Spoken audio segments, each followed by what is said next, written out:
The autumn wind carried with it the scent of decay and dying things, sweeping across the grounds of Ashwood Hall in great gusts that sent copper leaves spiraling through the air like bitter memories given form. The sky hung low and grey above the estate,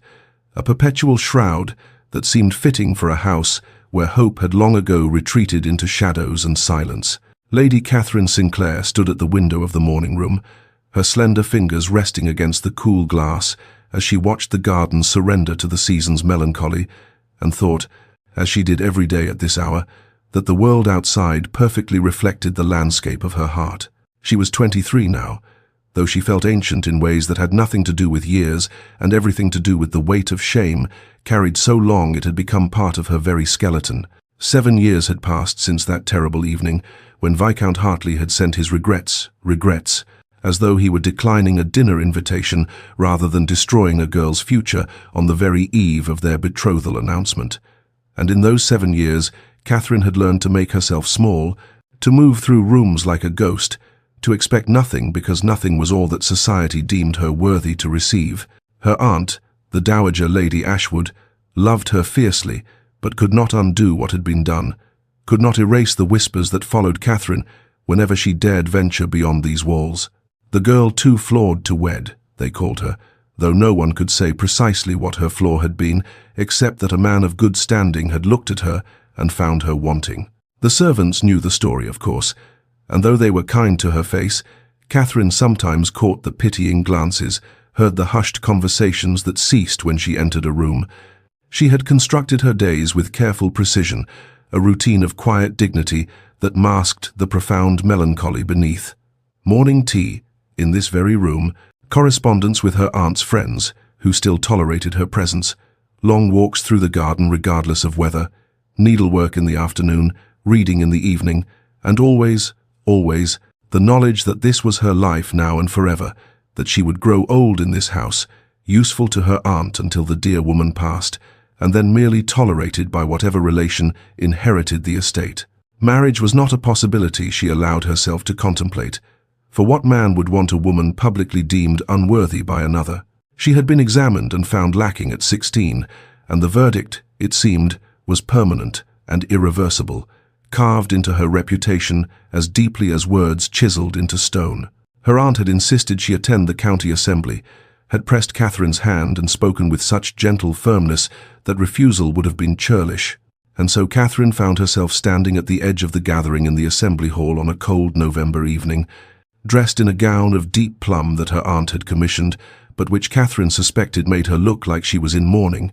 which perhaps she was mourning for a life that had never been hers and never would be. The room glowed with candlelight, warm and golden against the darkness outside, filled with familiar faces, who greeted her with that peculiar mix of pity and discomfort that had become the background music of her existence, and she was preparing to count the minutes until a respectable departure, when a ripple of awareness moved through the crowd like wind across water, heads turning toward the entrance, where a man stood removing his gloves with movements that suggested both refinement and restraint.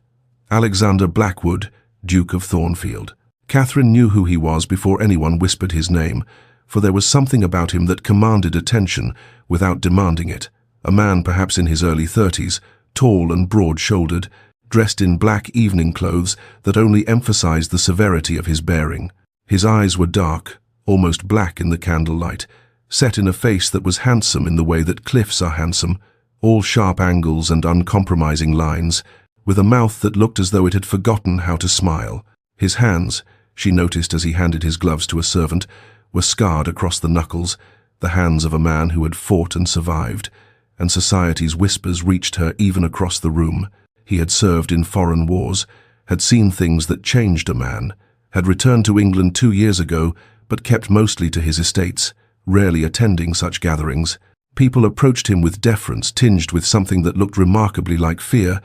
and Catherine found herself watching from her peripheral position, fascinated despite herself by this man who seemed to carry solitude around him like a cloak. Then, as though her attention had weight enough to draw his, the Duke's gaze moved across the room and found her watching, and their eyes met in a moment that Catherine would later remember as the instant everything began to shift. There was recognition in his look, though they had never met, as though he saw something in her that resonated with something in himself. He spoke quietly to Lord Pembroke, the assembly's host, his eyes never leaving Catherine's face, and she watched as Pembroke answered, watched as the Duke's expression changed from curiosity to something darker and far more dangerous. She knew without hearing the words that Pembroke was relating her story, explaining who she was and what had been done to her, expecting perhaps that the Duke would nod with understanding and turn his attention elsewhere, but instead, Alexander Blackwood's jaw tightened, his scarred hands flexed at his sides, and his eyes, when they returned to Catherine, held something that made her breath catch in her throat, not pity, which she had learned to recognize in all its degrading forms, but fury on her behalf, cold and controlled and absolutely implacable. Lord Pembroke performed the introduction with visible bewilderment, his voice carrying across the suddenly hushed assembly room as he presented the Duke of Thornfield to Lady Catherine Sinclair, and Catherine found herself curtsying to this formidable man, whose dark eyes held hers with an intensity that made her forget, for a moment, to breathe. "Lady Catherine," the Duke said, his voice low and resonant, carrying the trace of an accent she could not quite place, "would you do me the honor of this dance?" The room seemed to hold its collective breath. 7 years had passed since Catherine had danced at any gathering, 7 years since anyone had publicly sought her company in such a manner, and she felt the weight of every watching eye as she placed her gloved hand in his and allowed him to lead her onto the floor as the musicians, after a moment of startled hesitation, began a waltz. His hand at her waist was firm and proper. His other hand held hers with a gentleness that belied his warrior's scars, and as they began to move, she felt as though she had stepped into some dreamscape where the rules that governed her existence had suddenly ceased to apply. "You waltz beautifully, Lady Catherine," he said, and there was nothing of pity or condescension in his tone, only simple statement of fact. "I have not danced in a very long time." "Your Grace," she replied carefully, keeping her eyes fixed on his cravat rather than meeting his gaze, afraid of what she might see there, afraid of what she might reveal. "Then society has been deprived of something lovely," he said, and the words were formal enough to be proper yet carried an undertone that made her pulse quicken in ways she did not entirely trust. They spoke little as they moved through the figures of the waltz. He asked about her residence. She answered with cautious brevity. He mentioned the beauty of the countryside. She agreed with equal caution, but beneath the careful formality of their words ran a current of something electric and unnamed, a charge in the air between them that Catherine had never felt before and did not know how to interpret. He spoke to her as though the scandal had never occurred, as though she was simply a lady of good standing, worthy of his attention and respect, and the intoxicating feeling of being treated as valuable warred in her chest, with the suspicion that this could not possibly be genuine,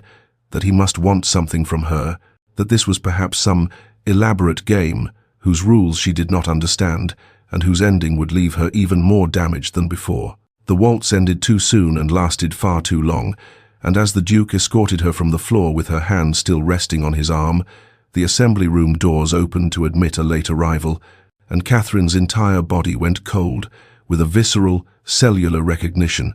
even before her eyes confirmed what her instincts already knew.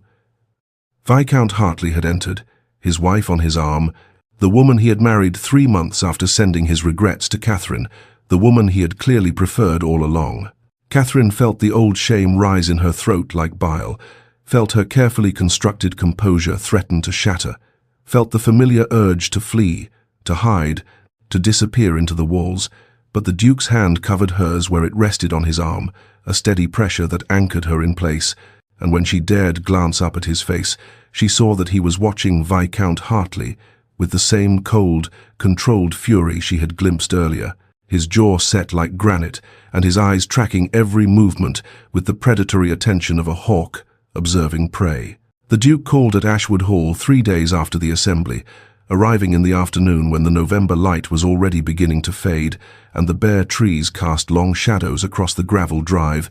and Catherine watched from the drawing-room window as he dismounted, handed his horse to a groom, and approached the house with that same controlled purpose she had observed at the assembly. Her aunt received him with bewildered courtesy, her elderly hands fluttering nervously as she inquired about his journey and offered refreshment, and when the Duke stated plainly that he had come to request permission to call upon Lady Catherine with the intention of courtship, Her aunt's teacup rattled audibly in its saucer. Permission was granted because how does one refuse a duke? And so began a series of visits that Catherine experienced in a state of perpetual confusion, unable to reconcile this man's evident interest with everything she believed about her own ruined status. They sat on the terrace despite the chill, her aunt positioned at a discreet but proper distance with her embroidery, and the Duke spoke to Catherine of his estates, of his travels, of books he had read and places he had seen, treating her as though her opinions mattered, as though her thoughts had value. "You have seen war, Your Grace," she said during one of these carefully chaperoned conversations, needing to understand something of who he was beneath the formidable exterior. "I have," he replied, his dark eyes steady on hers, "and I have seen what it means to be judged by others who know nothing of what you have endured or survived." There was something in his voice that suggested he understood her particular form of survival, that he recognized the kind of war that left no visible scars, but carved trenches through the soul nonetheless. He brought her books of poetry on his subsequent visits. Volumes, he said, reminded him of their conversations, and she was startled to discover he had actually listened when she mentioned her love of Wordsworth, had remembered and acted upon such a small detail. He looked at her when they spoke with an attention that made her feel as though she were the only person in the world, as though everything she said mattered deeply to him, and gradually, despite every defensive instinct she had honed over 7 years, Catherine felt something beginning to soften in her chest, some frozen place starting to thaw under the steady warmth of his regard. Yet still she did not trust it, could not trust it, because why would a man of his standing and power pursue a woman society had branded as flawed, unless he wanted something she did not understand, unless this was some elaborate game whose ending would destroy her more thoroughly than Viscount Hartley's abandonment ever had. She watched him with wary fascination, this duke with scarred warrior's hands who spoke to her of honor and justice, who brought her poetry and looked at her as though she were precious, and she wondered what he truly wanted, what he truly saw when he looked at her, and whether she would survive the moment when he finally looked away. Weeks passed, autumn surrendering to the first cruel edges of winter, and the Duke's courtship continued with a steadiness that both comforted and terrified. Catherine, his presence at Ashwood Hall becoming as regular as the changing light, as inevitable as the frost that now silvered the morning grass. Society watched with growing speculation, whispers following Catherine whenever she ventured into the village or attended Sunday services, and she felt the weight of their collective scrutiny like a physical pressure against her skin, crushing and inescapable. She went to the modiste one grey December afternoon to collect a mended cloak, her aunt's companion accompanying her as chaperone, and while the shopkeeper wrapped the garment, Catherine heard the voices of 2 ladies in the adjacent room, their conversation carrying clearly through the thin wall, with the particular projection of those who believe themselves unheard. "The Duke of Thornfield and Lady Catherine Sinclair," one voice said with a tone of amused speculation. "One must wonder what arrangement exists between them, for surely he cannot intend actual marriage to a woman of her reputation." The second voice, lower but no less cruel, replied with a laugh that cut like glass. "My dear, it's perfectly obvious she's warming his bed until he tires of her. What else would a duke want with damaged goods?" Catherine felt the words pierce through her chest with the precision of a blade, finding its mark between ribs, felt the air leave her lungs, felt the familiar shame rise up to drown her, and she left the shop without collecting her cloak, without speaking, without seeing, her vision tunneling to a point of pure survival as she made her way back to Ashwood Hall and retreated immediately to her room, telling her aunt she had a headache and wished not to be disturbed. She did not come down for dinner, did not respond when her aunt knocked gently at her door, and when the Duke arrived, the following afternoon for his customary visit, she sent word through a servant that she was indisposed and could not receive him. He did not leave. She heard his voice downstairs, heard her aunt's worried responses, and then she heard his footsteps on the stairs and he was at her door, knocking with a firmness that brooked no refusal. She opened it because she had never been able to deny him anything, and he took one look at her face and entered without waiting for invitation, closing the door behind him with enough space left for propriety, but with a disregard for convention that would have scandalized the very ladies whose words had wounded her. "What has happened?" he demanded, and his voice was controlled, but she could hear the edge of something dangerous beneath it, the warrior barely leashed. Catherine felt something break inside her, some final defense crumbling, and she turned on him with all the accumulated confusion and fear of the past weeks. "Why are you doing this?" she asked, her voice trembling with emotion she could no longer contain. "What do you want from me? What is this truly about?" He stood very still, his dark eyes fixed on hers, and for a long moment he said nothing, the silence stretching between them like a chasm. Then he spoke, his voice low and intense, each word carrying the weight of absolute conviction.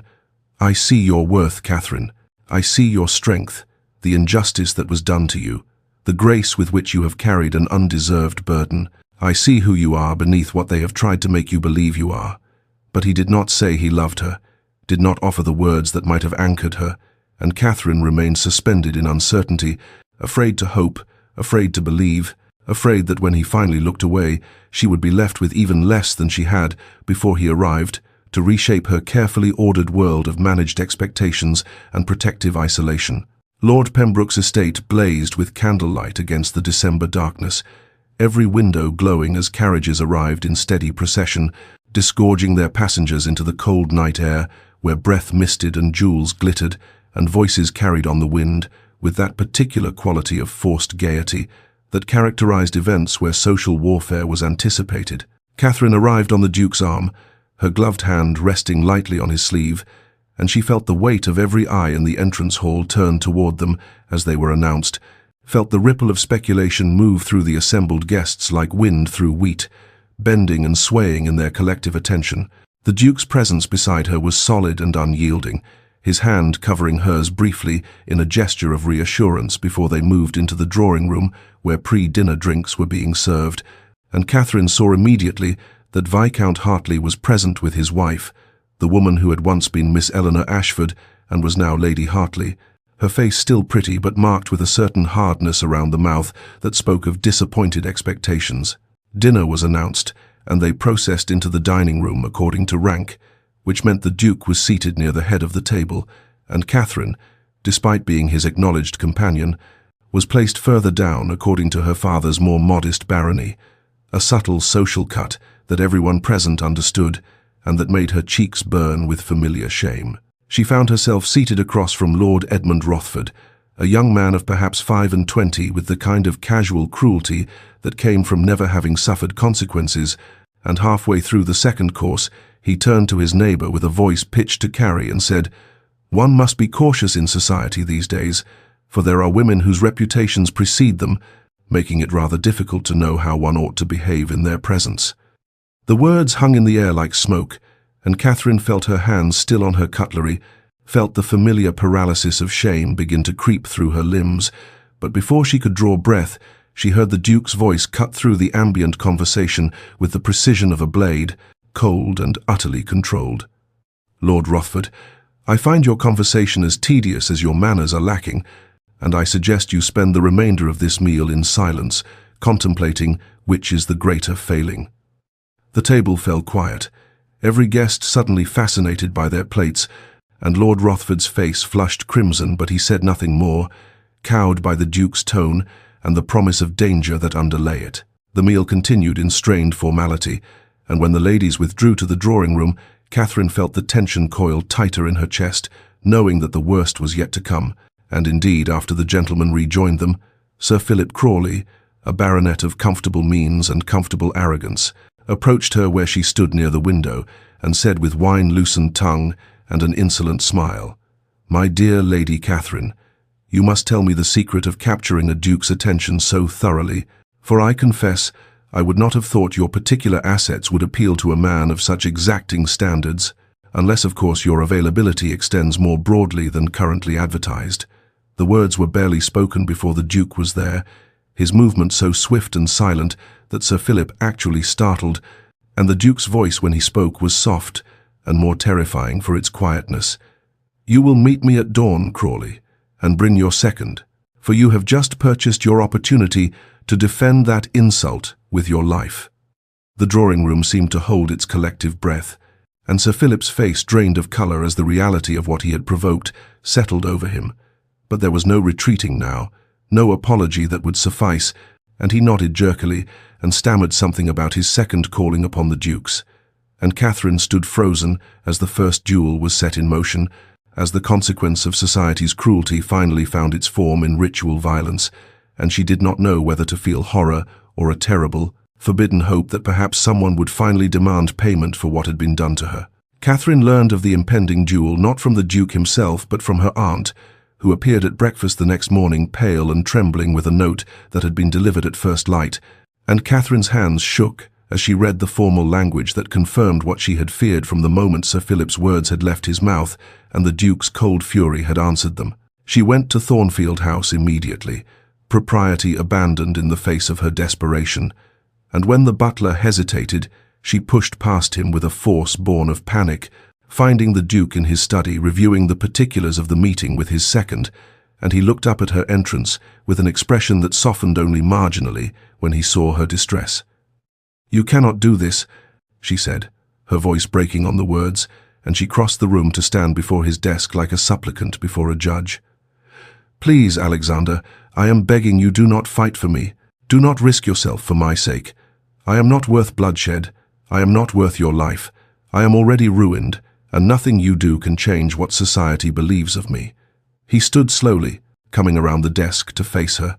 and for the first time since she had known him, she saw his careful control fracture, saw something raw and fierce break through the surface of his composed exterior. "You are worth everything," he said, and his voice was rough with emotion he no longer tried to contain. "You are worth every risk, every consequence, every drop of blood that might be spilled in defense of your honor, and I will not allow the cruelty of small-minded fools to go unanswered simply because you have been taught to believe you deserve their contempt." She tried to speak, but he continued, his hands coming to rest on her shoulders with a gentleness that belied the intensity of his words. "I will fight, Catherine, and I will win, and perhaps then you might begin to understand that your worth is not determined by those who abandoned you, but by the truth of who you are." The duel took place at dawn, in a field outside the village boundaries, mist rising from the frozen ground like the breath of ghosts, and Catherine learned of the details only afterward, though she spent those early morning hours on her knees in the chapel at Ashwood Hall, praying to a God she was not certain listened to women like her. The ritual unfolded, with the formal precision of a dance whose steps had been choreographed by centuries of masculine honor, the seconds conferring, the physician standing ready, the two men taking their positions back to back before pacing the prescribed distance across ground that crunched beneath their boots, with a sound like breaking bones. They turned, pistols raised, and in the suspended moment before the signal was given, Catherine would later imagine she could feel the weight of that silence, could sense the terrible potential of violence about to be unleashed in her name. The shots rang out almost simultaneously, and Sir Philip's ball went wide, his hand shaking too badly to aim true, but the Duke's aim was steady as stone, and his shot took Sir Philip in the shoulder with enough force to spin him around and drop him to his knees. The wound deliberate and precise, painful but not fatal, a statement written in gunpowder and blood. Word spread through the county with the speed of wildfire, carried by servants and gentlemen's gentlemen and the physician who had attended the fallen baronet, and Catherine sat in her drawing-room that afternoon, receiving the news with a strange numbness, torn between horror at what had been done and a forbidden, terrifying hope that perhaps the Duke's willingness to risk everything meant she truly did matter to him, that perhaps she was not merely a cause to champion, but a woman worth defending, worth fighting for, worth the danger he had faced in the cold dawn mist for the sake of her tarnished and impossible honor. 3 days after the first duel, Catherine attended a garden party at Mrs. Aldridge's estate with considerable reluctance, her presence secured only by the Duke's gentle insistence that she must not retreat into hiding despite the recent violence enacted in her name, and the afternoon was mild for December, with weak sunlight filtering through bare branches and ladies strolling the winter garden paths in their warmest pelisses, while gentlemen gathered near the conservatory smoking and discussing matters of politics and sport.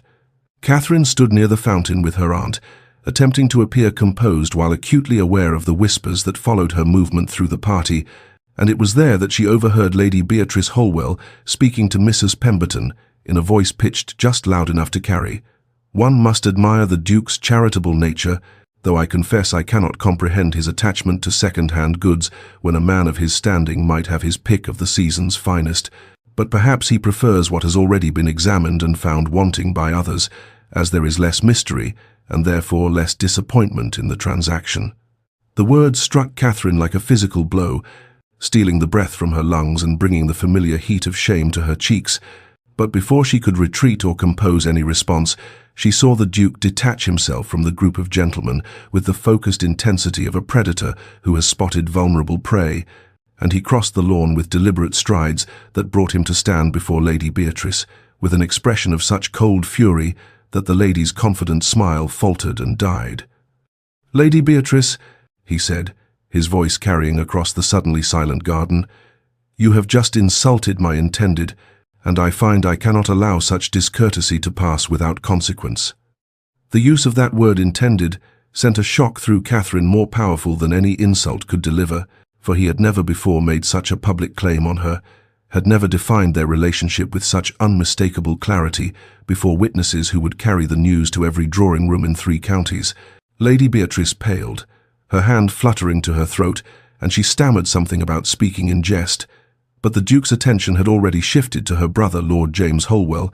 who had approached at the sound of raised voices. "Your sister has impugned the honor of the woman I intend to marry," the Duke informed him with terrible courtesy, "and I must demand that you either secure her immediate and public apology or meet me to defend her words with your life." Lord James, a man of perhaps 30 with more pride than sense, drew himself up with offended dignity and declared that his sister had spoken nothing but honest observation, that truth could not be considered insult, and that if the Duke chose to entangle himself with damaged goods, that was his own affair, but did not require the rest of society to pretend otherwise. The second duel was arranged before Catherine could even attempt to intervene, and though she tried to speak with the Duke privately that evening, he was immovable as stone, his jaw set and his eyes dark with purpose. And when they met at dawn 2 mornings later, in the same misted field, the Duke's shot grazed Lord James's arm with enough force to draw blood and send the man stumbling backward, and word spread through society with the speed of scandal that the Duke of Thornfield would tolerate no disrespect toward Lady Catherine Sinclair,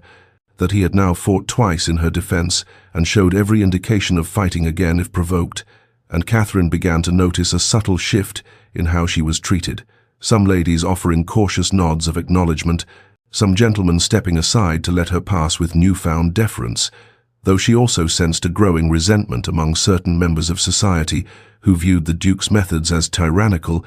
as if his demand for basic courtesy toward her was somehow an assault on their freedom to be cruel,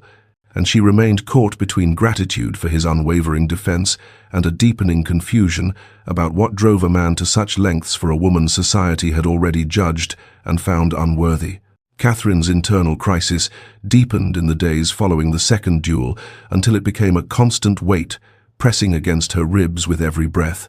and she found herself unable to sleep through the nights,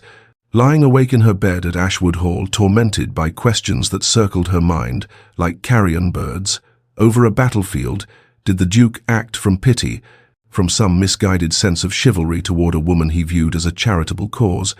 or was this about his own pride, his refusal to allow society to question his judgment in choosing to associate with her rather than any true regard for her as a person? She was grateful, desperately so, for his defense of her honor when no one else had cared to speak on her behalf for 7 long years. Yet the gratitude itself felt like another form of debt, another weight of obligation. And she could not bear the thought that he might be risking himself repeatedly out of stubbornness or aristocratic arrogance, rather than genuine feeling, could not endure being the cause of violence, even if he insisted she was not to blame. 3 days after Lord James Holwell's wounding, Catherine sent word to Thornfield House requesting a private audience, and when the Duke arrived at Ashwood Hall that afternoon, she met him not in the formal drawing-room, but in the winter garden where bare rose stems climbed the trellises like the skeletal remains of summer beauty, and she stood with her back to him for a long moment before turning to face him with a composure that cost her everything she had. "I must release you from whatever obligation you feel toward me," she said, her voice steady despite the trembling of her hands, which she clasped tightly before her. "I cannot bear being the cause of this violence, cannot live with the knowledge that men are being wounded, that blood is being spilled, that you are risking yourself again and again for my sake, and I would rather return to my quiet obscurity than watch you destroy yourself and others in defense of a reputation that is already beyond salvation." The Duke's expression darkened, and he closed the distance between them with 2 long strides, his hands coming to rest on her shoulders as he looked down at her with an intensity that made her breath catch. "You are not the cause, Catherine," he said, and his voice carried a fierce conviction that seemed to resonate in her very bones. "Their cruelty is the cause, their vicious determination to punish you eternally for the sin of having been abandoned by a coward, their refusal to see your worth or allow you any path to redemption. I am merely the consequence of their choices, the price they must pay for their casual destruction of a woman who deserved better from all of them." She shook her head, tears threatening despite her determination to remain composed, and whispered that she did not understand why he cared so much, why a duke would stake his reputation and safety on a woman society had already judged unworthy, and for the first time since she had known him, she saw his careful control fracture completely as he drew her to sit beside him on the stone bench and spoke in a voice rough with emotion about a woman he had loved years ago, before the wars, a young woman of gentle birth whose reputation had been destroyed by rumors that were never proven but never forgotten, and how he had been too young and too concerned with his own standing to defend her publicly, how she had died of a fever while still branded as fallen, and how he had carried the guilt of his failure ever since, had sworn to himself that if he ever had the chance to protect someone facing such injustice, he would not fail again, would not allow society's cruelty to go unchallenged, would stand as the defender he should have been before. And when he looked at Catherine across that assembly room, he had seen not just her situation, but his chance at redemption, his opportunity to be the man he should have been then, though he admitted in a voice barely above a whisper that it had become so much more than that now, that somewhere in their conversations and careful courtship he had begun to see her not as a cause, but as a woman whose strength and grace had captured something in him he had thought dead, and he asked her please not to send him away, not to deny him the chance to be worthy of the man she believed him to be. The social season continued with a brittle tension that seemed to permeate every gathering, as though society itself held its breath, waiting to see how far the Duke of Thornfield would go in his defense of Lady Catherine Sinclair, and it was at a musical evening hosted by the Marchioness of Westerly that the fragile equilibrium finally shattered in the most devastating way possible. Catherine attended on the Duke's arm, and the evening had proceeded with careful civility until the intermission, when she found herself near the refreshment table and became aware of a presence at her shoulder. Viscount Hartley, older now and somehow diminished, his face bearing the marks of a man who had not found the happiness he had anticipated when he abandoned a 16-year-old girl on the eve of their betrothal. "Lady Catherine," he said quietly, and his voice carried a tremor she had never heard in their youth. "I wonder if I might speak with you for a moment." She turned to face him with her heart beating wildly against her ribs, and she saw in his eyes something that might have been regret or merely discomfort at the social shift that had elevated her beyond his reach. "I have wanted to tell you," he continued, his words coming in a rush as though he had rehearsed them many times,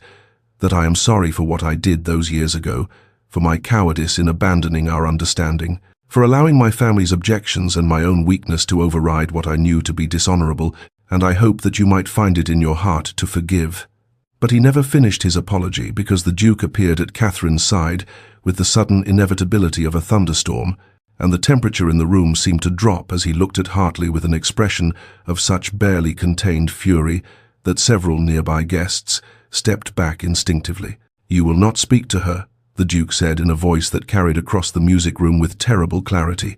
and Catherine saw Hartley's face flush with a combination of shame and defensive pride. "I was merely offering an apology long overdue," Hartley said, drawing himself up with what dignity he could muster. "Surely even you cannot object to a gentleman attempting to make amends for past mistakes."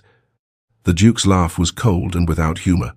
"Amends? You believe that words spoken 7 years too late constitute amends for the destruction you wrought? For the years she spent in isolation and shame because you were too weak to stand against your family's prejudice?" Hartley's expression hardened, and Catherine saw the old arrogance resurface as he said,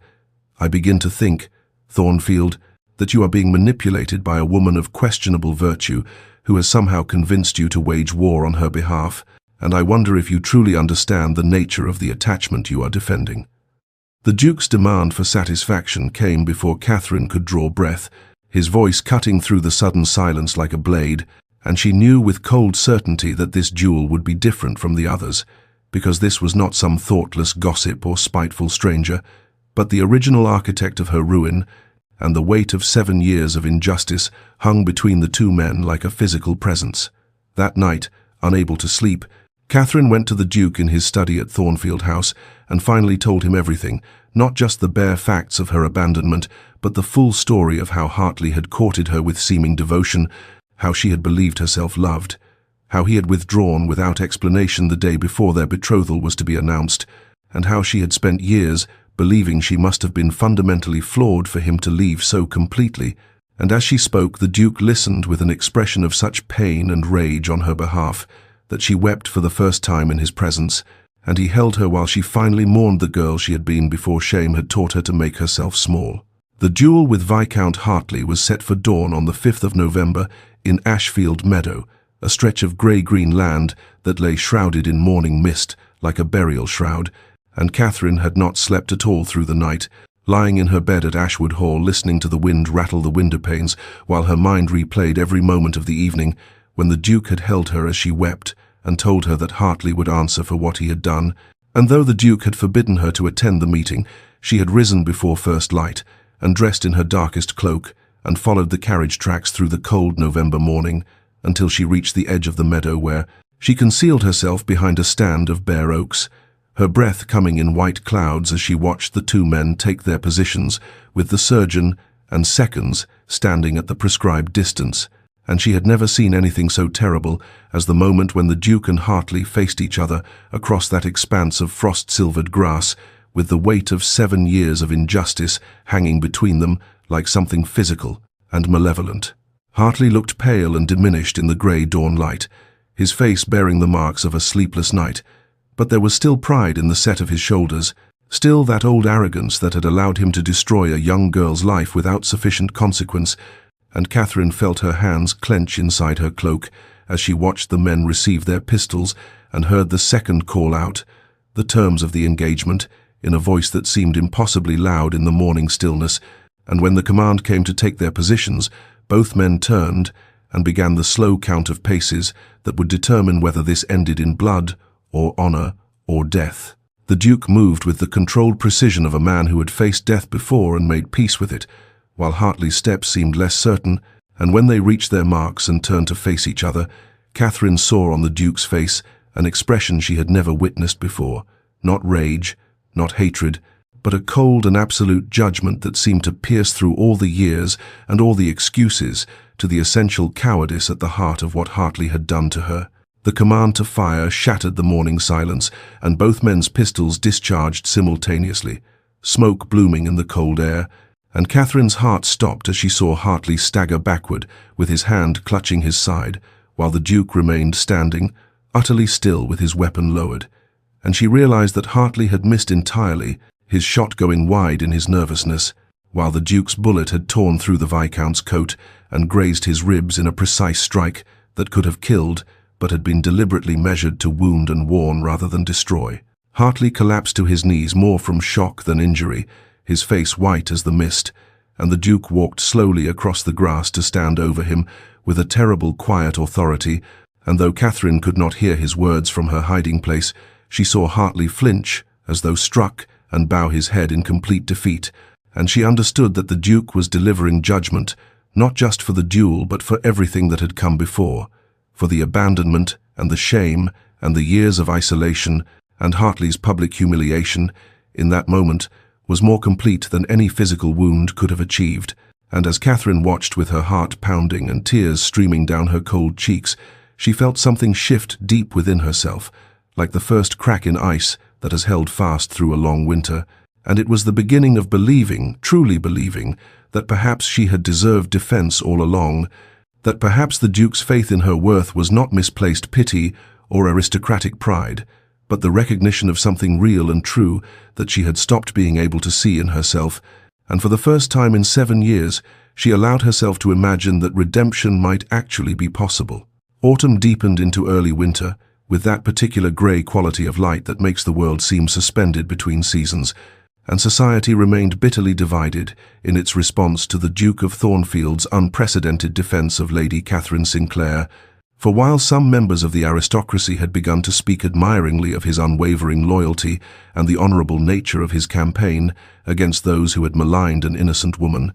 others whispered that he had become dangerously obsessed and that his willingness to meet any slight with pistols at dawn represented a challenge to the very social order that sustained their world. And it was these latter voices, resentful and defensive, and determined to prove that a duke could not simply remake society through force of will and superior marksmanship, that led to 4 more deliberate provocations over the following weeks, each more calculated than the last. The 4th duel came about when Mr. Geoffrey Ashton, a gentleman of middling rank but considerable spite, composed a crude limerick about Catherine that circulated through London's clubs and drawing-rooms until it reached the Duke's ears, and though Ashton attempted to claim it was merely jest, the Duke's demand for satisfaction was immediate and implacable, and they met on a bitter morning in late November, where the Duke's shot shattered Ashton's pistol arm and sent a clear message that words could wound as surely as bullets, and would be answered accordingly. The 5th duel followed within a fortnight when Captain Richard Vance, emboldened by brandy and the urging of his companions at White's,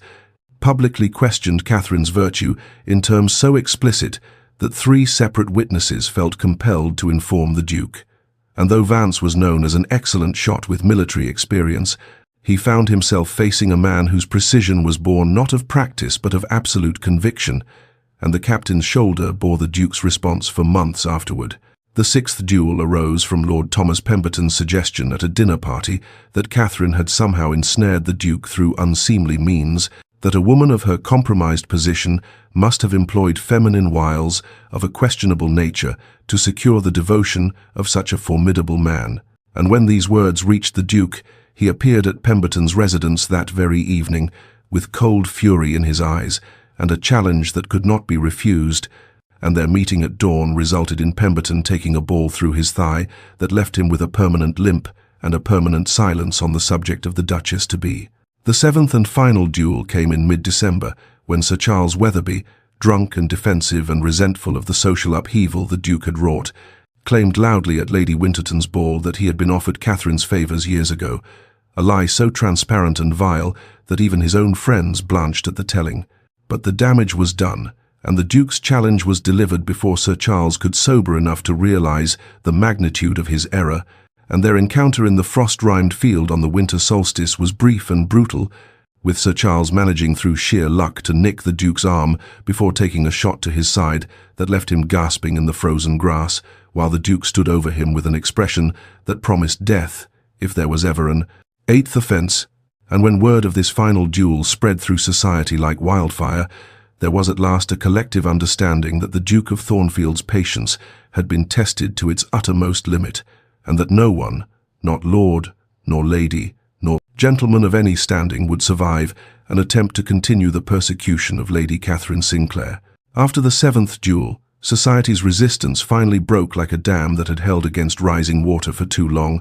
and in the days following Sir Charles Weatherby's humiliation in the frozen field, no one, not in the drawing-rooms of Mayfair, nor the assembly halls of the countryside, nor the exclusive clubs where gentlemen gathered to drink and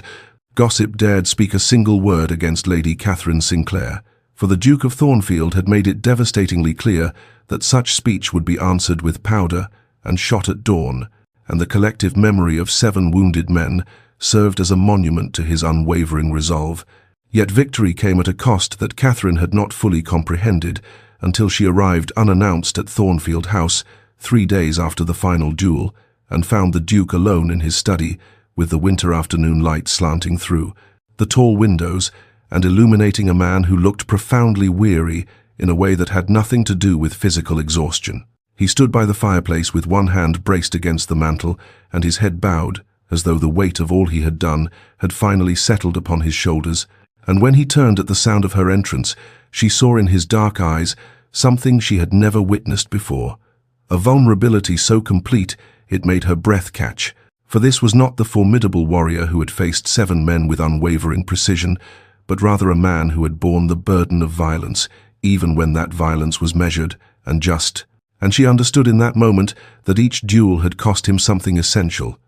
Each meeting at dawn had required him to become a version of himself he would have preferred to leave behind in the battlefields of his past. She noticed then the blood-stained bandage wrapped around his left forearm where Sir Charles's lucky shot had grazed him, and without asking permission, she crossed the room and gently took his arm in her hands and began to unwrap the soiled linen with careful fingers while he watched her in silence. And as she worked, she felt the tremor in his muscles and the heat of his skin and the terrible intimacy of this moment when she was finally able to tend to him as he had defended her. And when the wound was revealed, a clean graze that had bled more than it had damaged,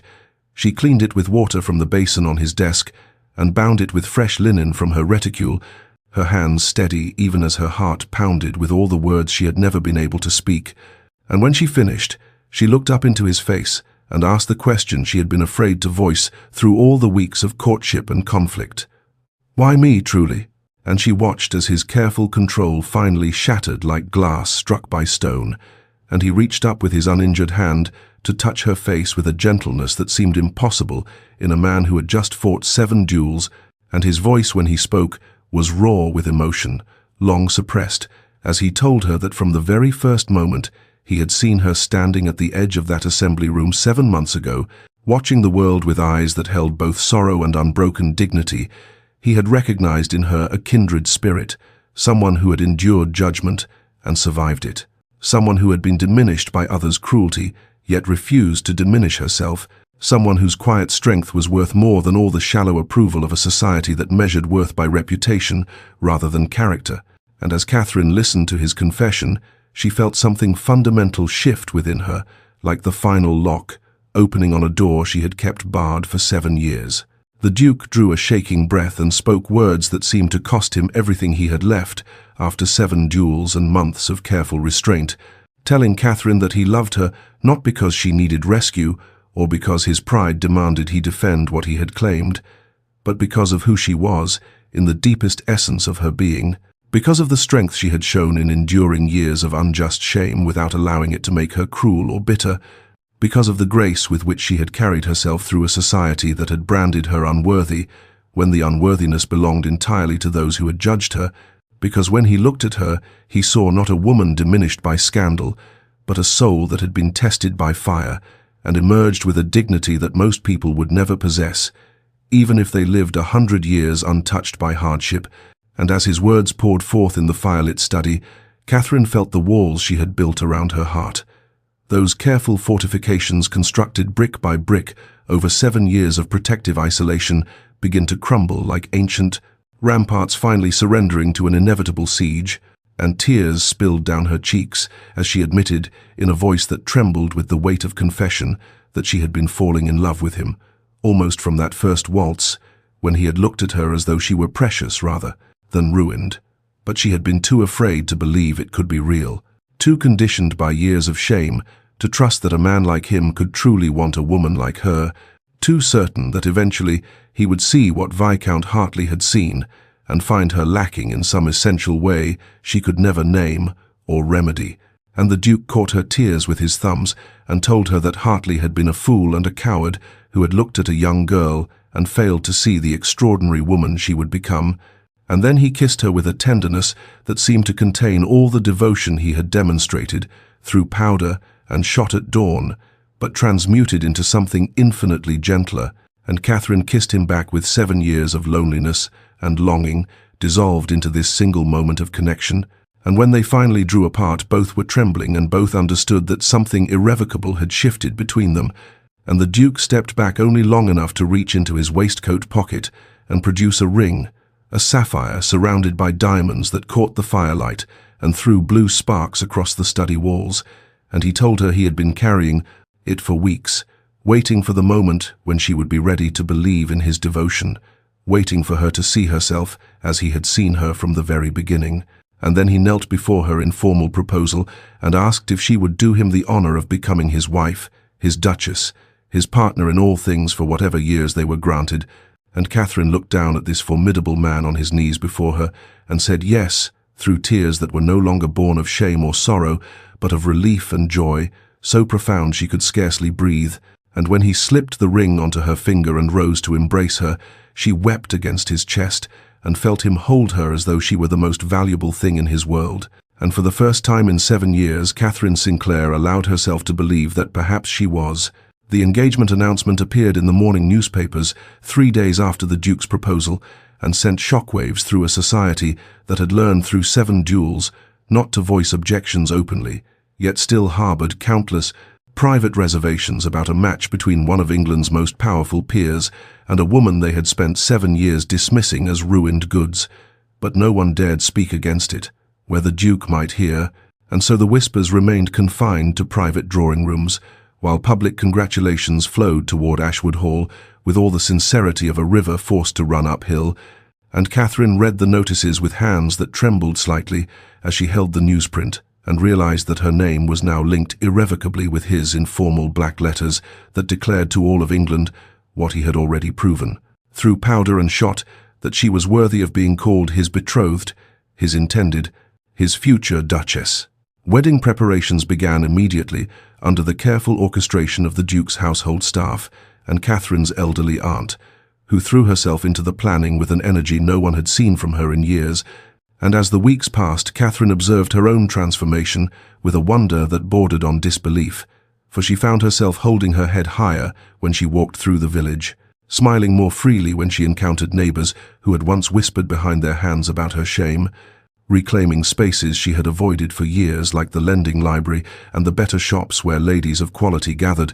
and though some still watched her with poorly concealed judgment, she discovered that their opinions no longer had the power to wound her as they once had, for she wore the Duke's sapphire ring on her finger and carried the certainty of his love, like armor, against the arrows of social censure. The Duke involved her in every decision about their future, with a respect that astonished her, asking her opinion on which of his properties would become their primary residence, consulting her about household arrangements and staff appointments, even having his solicitor present marriage contracts that gave her an unusual degree of financial independence and legal autonomy,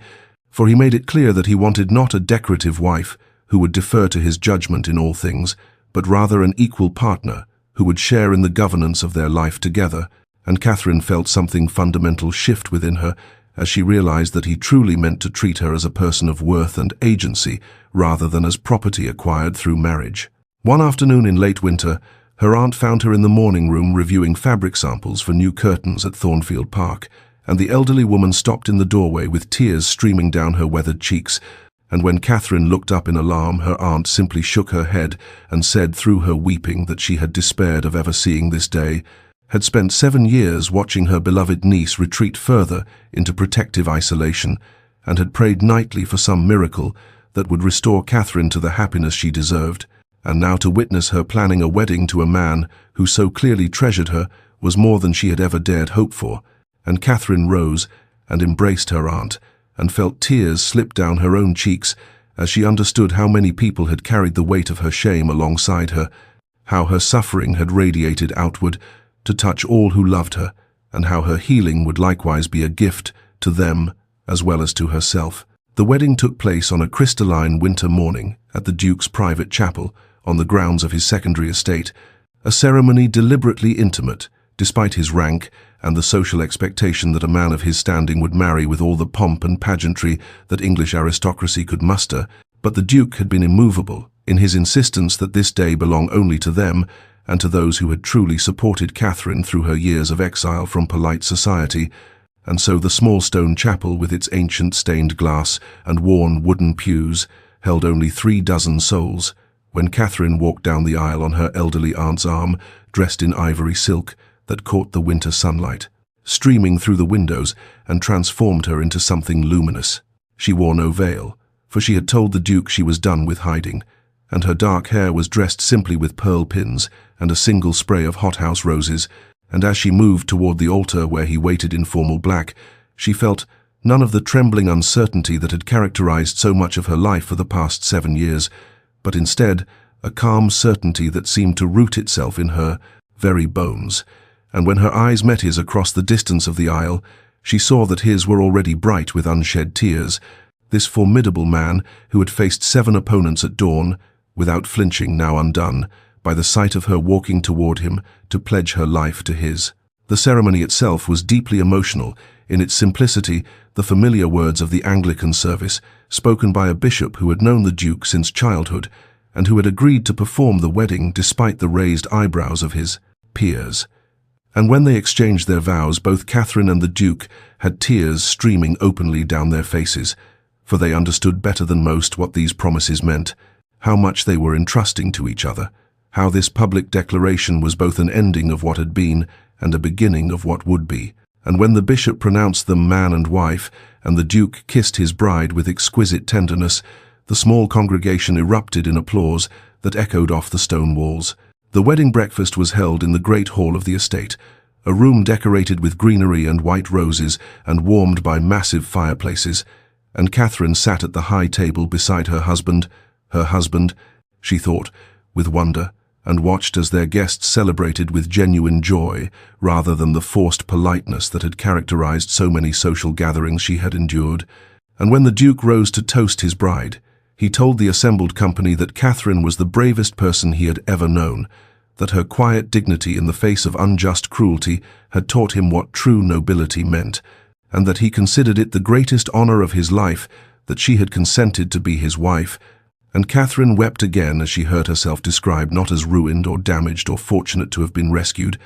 but as worthy and brave and honorable. As afternoon shadows lengthened, they departed for Thornfield Park in the Duke's carriage, wrapped in fur-lined travelling cloaks against the winter cold, and Catherine watched the frozen landscape pass by the windows and marvelled at the transformation of her circumstances, that she was now the Duchess of Thornfield, travelling to her new home, that the man beside her holding her hand was her husband, that she was loved and cherished and valued in ways she had once believed would be forever beyond her reach. And when the Duke lifted her hand to his lips and kissed her fingers, she looked at him with eyes that held no more shadows of doubt, but only the clear light of acceptance and joy. The early weeks of marriage at Thornfield Park unfolded like the gradual opening of a flower that had been too long denied sunlight, and Catherine discovered that becoming the Duchess of Thornfield meant not simply acquiring a title, but rather stepping into a role that her husband seemed genuinely determined to share with her rather than to impose upon her. For from their first morning waking together in the grand ducal apartments with winter light streaming through leaded windows, he made it clear that he wanted her voice in all decisions regarding their household and estates, consulting her about matters that most men of his rank would have considered far beyond a wife's proper sphere of interest. The Duke's tenderness in private was a revelation that left Catherine breathless with wonder. This man, who maintained such a formidable reputation in society, and whose name was still spoken with cautious respect after the 7 duels, he had fought for her honor, became in their private chambers a husband of exquisite gentleness, who touched her as though she were precious beyond measure, and spoke to her with an openness that made her understand how thoroughly he had dismantled his own walls in order to invite her into the innermost chambers of his heart, and their growing physical intimacy was rendered not as conquest or mere duty, but as a mutual exploration of trust and desire that left Catherine understanding for the first time that her body was not something shameful or ruined, but rather a source of joy and connection. Yet her adjustment to being mistress of a grand estate brought its own challenges, and she encountered her first real test when the estate steward, a man named Hoskins who had served the Duke's family for 30 years, came to her with a quarterly report and proceeded to explain matters in the simplified, condescending tone one might use with a child, clearly assuming that the new Duchess would be a decorative figurehead with no real authority or intelligence, and Catherine felt the old familiar shame beginning to rise before she remembered that she was no longer the ruined girl of Ashwood Hall, but rather the wife of a man who had proven repeatedly that he valued her worth. When the Duke returned from riding the estate boundaries that afternoon, Catherine told him quietly about the steward's manner, expecting perhaps that he would speak to Hoskins privately, but instead he immediately summoned the man to his study and informed him with icy precision that the Duchess had full authority over all household matters and substantial input into estate decisions, that her word was to be received as equivalent to the Duke's own, and that any future condescension would result in immediate dismissal regardless of years of service. And Hoskins left the study pale-faced, while Catherine stood witnessing this defense and felt something powerful unfurl within her, the recognition that she was not just surviving anymore, but actually thriving, that she had authority and agency, and the full support of a man who refused to allow anyone, even long-serving retainers, to diminish her. The weeks passed in a gradual accumulation of such moments, each one building upon the last, until Catherine realized with startling clarity. One evening, as she sat beside her husband, reviewing agricultural reports, that she was not just loved but genuinely cherished, that he sought her opinion because he valued her mind, that he touched her hand across the desk because her presence brought him joy, and that she had somehow crossed an invisible threshold from the girl who believed herself unworthy of love into a woman who was learning to accept it as her natural right. Spring arrived at Thornfield Park like a benediction, bringing with it the unfurling of cherry blossoms in the orchard and the return of songbirds to the ancient oaks that lined the drive. And as the season turned, Catherine and the Duke prepared to attend their first major London social season as a married couple, a prospect that filled Catherine with complex emotions she had not anticipated, for though she was now the Duchess of Thornfield and secure in her husband's devotion, the thought of facing society in the very ballrooms where she had once been whispered about and pitied stirred old memories that she had believed were finally laid to rest. Yet when they arrived at their London townhouse and began accepting invitations to the season's most prestigious events, Catherine discovered that everything had changed in ways both subtle and profound, for she no longer entered ballrooms as the ruined Lady Catherine Sinclair skulking at the periphery, but rather as Her Grace the Duchess of Thornfield, on the arm of a man whose reputation and recent history had made it abundantly clear that disrespect toward his wife would be met with immediate and uncompromising consequences, and the transformation in how society treated her was so complete as to be almost disorienting. At their first major ball at Devonshire House, Catherine walked up the grand staircase beside her husband and felt the weight of hundreds of eyes upon them. But instead of the contemptuous dismissal or pitying glances she had once endured, she saw only deference and careful respect, and as they moved through the crush of guests, people stepped aside to allow them passage and greeted her with bows and curtsies that acknowledged her rank. But also, she sensed, the particular care required when addressing the woman for whom the formidable Duke of Thornfield had fought 7 duels in defense of her honor. The evening's most significant moment came when Lady Beatrice Holwell, whose cruel comparison of Catherine to second-hand goods had resulted in her brother facing the Duke at dawn and receiving a bullet graze to his arm, approached Catherine near the refreshment tables with an expression of practiced contrition and offered what was clearly meant to be a fawning apology, speaking in honeyed tones about how she had been misunderstood, how she had always admired Catherine's grace, how she hoped they might put past misunderstandings behind them and perhaps even become friends. Catherine listened to this performance with a composure that surprised even herself, and when Lady Beatrice finally fell silent, Catherine responded with cool grace that was neither cruel nor welcoming, thanking her for her words but making no promises of friendship or future intimacy, her tone perfectly polite, yet containing an unmistakable quality of dismissal that made it clear she had moved beyond needing or seeking the approval of women who had once scorned her. And as Lady Beatrice retreated with uncertain steps, Catherine felt her husband's hand settle warmly at the small of her back and turned to find him watching her with an expression of unmistakable pride. That night, as they returned to their townhouse in the pre-dawn darkness, Catherine sat beside her husband in their carriage and told him quietly that she was finally, truly free of the shame she had carried for 7 years,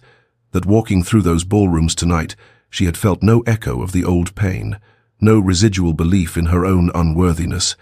and as tears slipped down her cheeks, she realized they were tears of relief and gratitude rather than sorrow, for she had been given the rarest of gifts, not rescue from her circumstances, but rather the steady, unwavering belief of another person until she learned to believe in herself. 2 years had passed since Catherine became the Duchess of Thornfield, and in that time she had transformed from a woman learning to accept her own worth into someone fully established in both her position and her sense of self, respected throughout society, not merely for her rank, but for the intelligence and compassion she brought to every endeavor, and she had discovered within herself a calling that gave profound meaning to her new life. She had become a quiet but determined advocate for other women facing social ruin, offering them employment in her household or on the ducal estates, providing letters of reference that carried the weight of her position, and creating opportunities for redemption that society would otherwise have denied them. For she understood intimately what it meant to be judged irredeemable, and she refused to allow other women to suffer that fate when she possessed the power to intervene. The most visible symbol of her transformation and happiness was the child she and the Duke had been blessed with, a daughter named Eleanor who had inherited her father's dark eyes and her mother's gentle spirit.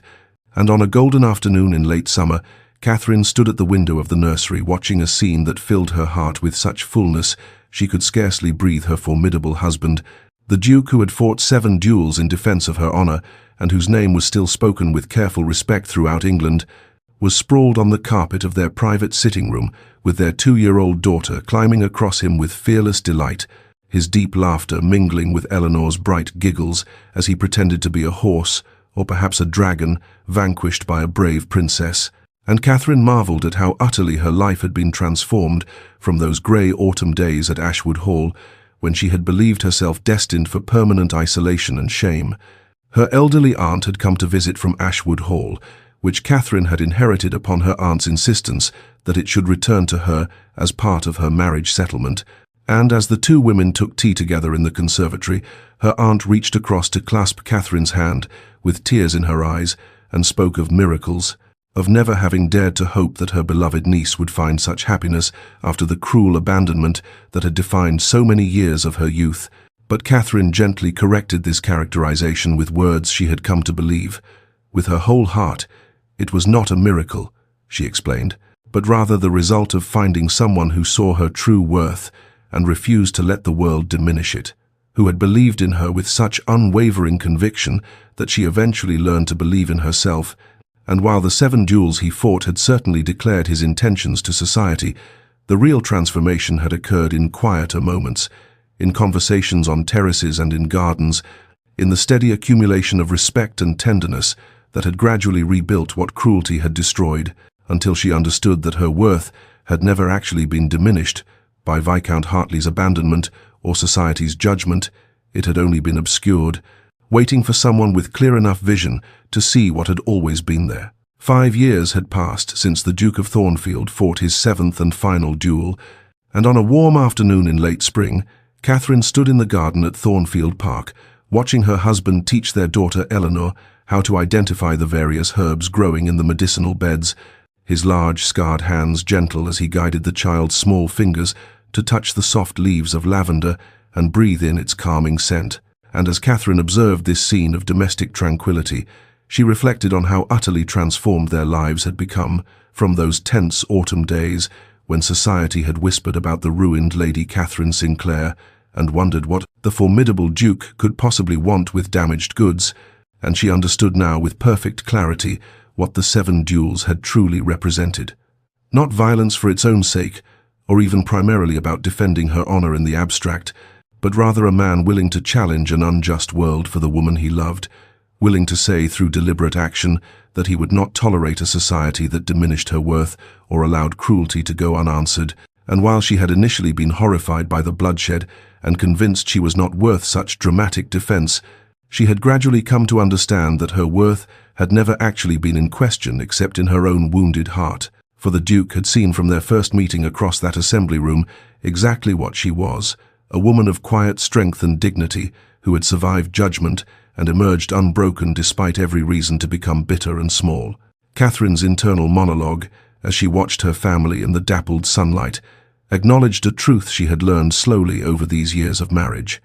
She had not learned her worth from the Duke's defense of her, powerful as those gestures had been, but rather from his unwavering belief in her, a belief so steady and unshakable that it had gradually eroded her own conviction of unworthiness until she could finally see herself as he had always seen her, precious, strong, deserving of love and respect and every happiness. And she understood now that this was the real gift he had given her, not rescue from her circumstances, but rather patient faith until she could believe in herself. And as Eleanor ran to her mother with a handful of lavender sprigs, and the Duke followed with that particular smile he reserved only for his family, Catherine felt such contentment that she could scarcely contain it, for she had found not just love but redemption, not just a husband but a partner who had fought for her in every sense until the world bent to accommodate the truth he had always known. Dear listener, Perhaps you too have known what it means to be judged by others and found wanting, to carry shame that was never truly yours to bear, to believe the cruel assessments of a world that measures worth by arbitrary standards and shows little mercy to those who fall short of impossible ideals. And if this is so, then know that Catherine's story is not merely a historical romance, but rather a reminder that we are not defined by others' failure to see our value, that true worth exists independent of recognition or validation, and that the most transformative relationships are those in which we are seen completely flaws and scars, and complicated histories included, and loved, not despite these things, but as the complete beings we are. For we all deserve someone who will fight for us, whether through dramatic gestures or quiet daily choices, someone who refuses to accept the world's dismissal of our worth and believes in us with such conviction that we eventually learn to believe in ourselves. The courage it takes to accept love when you have been taught you are unworthy cannot be understated, for it requires dismantling carefully constructed walls and risking the very abandonment you have learned to expect. But it is in this courageous vulnerability that we find our truest selves and our deepest peace. And so may you find, as Catherine did, that the shame you carry is not a permanent stain, but rather a temporary shadow that dissipates in the presence of genuine love. And may you discover your own redemption in the eyes of someone who sees past society's judgments to the truth of who you are.